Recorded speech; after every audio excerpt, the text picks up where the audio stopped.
ন্যাড়া বাগজিকে চেনেন? ন্যাড়া বাগজি, কৌস্তব বাগজি, নাকি একজন সাংবিধানিক পদে আছেন, যিনি একজন লয়ার। শালা ঢ্যাম না একটা। কেন জানেন? হারামখোর মুসলিমের পয়সায় নিয়ে ঘর বানাবে, নিজে মুসলিমদের সঙ্গে মিশবে, আর ওর ইন্টারভিউগুলো দেওয়া একবার দেখবেন।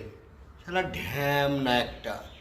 এই বাংলার কলঙ্ক হচ্ছে এই মালগুলো, এই ন্যাড়া বাগজি।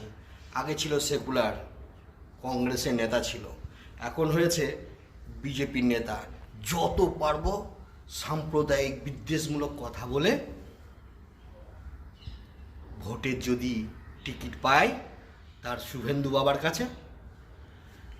এত নোংরা একজন আইনজ্ঞ হয়ে ভাবা যায়? এই মালগুলো কিসের মাল কি জানি, বাংলার মুখ পুড়িয়ে দিচ্ছে সারা ভারতবর্ষের বুকে, বিদেশের বুকে। বলছে মুসলিমের দোকানে চিকেন কিনবেন না, মুসলিমদের দোকান থেকে জামা কিনবেন না।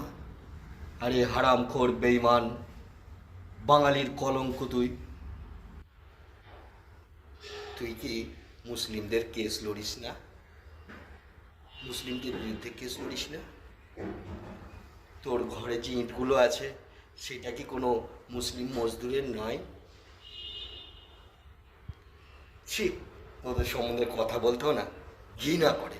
কারণ তোদের মতো নোংরা লোকের জন্য আজ বাংলার নাম সারা বিশ্বের বুকে খারাপ হতে চলেছে। তোরা কি বাঙালি?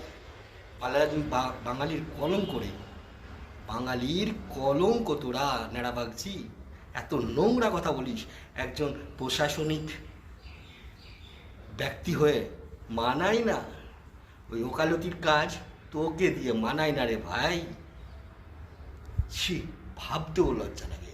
একজন শিক্ষিত বুদ্ধিমান ছেলে হয়ে সাম্প্রদায়িক কথা বলা, একটা টিকিটের লোভে। ছি, তোরা একটা টিকিটের জন্য, একজন নেতা হওয়ার জন্য এত নিচে নামতে পারিস? ভাবা যায়? ছি ছি নেড়া ভাবছি, ছি।